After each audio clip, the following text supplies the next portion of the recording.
এই কোশ্চেনে যদি আপনি সঠিক উত্তর দিতে পারেন আপনার জন্য পুরস্কার থাকবে 100 টাকা। রাজি? হ্যাঁ ইয়েস রাজি আছে। আগে আর পরে বোঝেন? হ্যাঁ আচ্ছা ইয়েস। এর ইংরেজি কি? আগে আর পরে, বিফোর আর আফটার হবে। আফটার। বিফোর আর আফটার। After, good.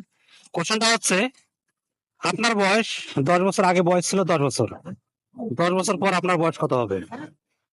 10 বছর পর, 10 বছরে থাকবে আমার। 10 বছর থাকবো। 10 বছর আগে আপনার বয়স ছিল 10 বছর, তাহলে 10 বছর পর আপনার বয়স কত হবে? 10 বছর আগে আমার বয়স ছিল 10 বছর, 10 বছর পরে আপনার বয়স কত হবে?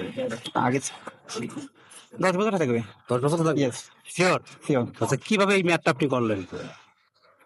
সঠিক হলে আপনার জন্য পুরস্কার আছে 100 টাকা, আর যদি আপনার রং হয় তাহলে 100 টাকা পাবেন না। 10 বছরে থাকবে। 10 বছর থাকবে? Yes, 10 বছর শিওর? শিওর। কিভাবে হচ্ছে? কেন 10 বছর আগে যেহেতু আমার বয়স ছিল 10 বছর, 10 বছর পরেও কেন আমার বয়সটা ওই নির্দিষ্ট সময় আছে, শুধু আগে ছিল আর ইয়ে ছিল। আচ্ছা আচ্ছা, আপনি কি করেন? আমি এবার নার্সিং এর জন্য ইয়ে করতেছি, প্রিপারেশন করতেছি। প্রিপারেশন? হ্যাঁ আমার 16 তারিখ, মে মাসের 16 তারিখে এক্সাম আছে নার্সিং এর। সায়েন্স না আর্টস কমার্স? সায়েন্সে আমি। সায়েন্সের? Yes. সায়েন্সের স্টুডেন্ট? জি জি সায়েন্সে। আচ্ছা আচ্ছা, তাহলে আপনার কাছে যে কোশ্চেনটা করেছি, 10 বছর আগে বয়স ছিল আপনার 10 বছর, তাহলে 10 বছর পর আপনার বয়স কত হবে?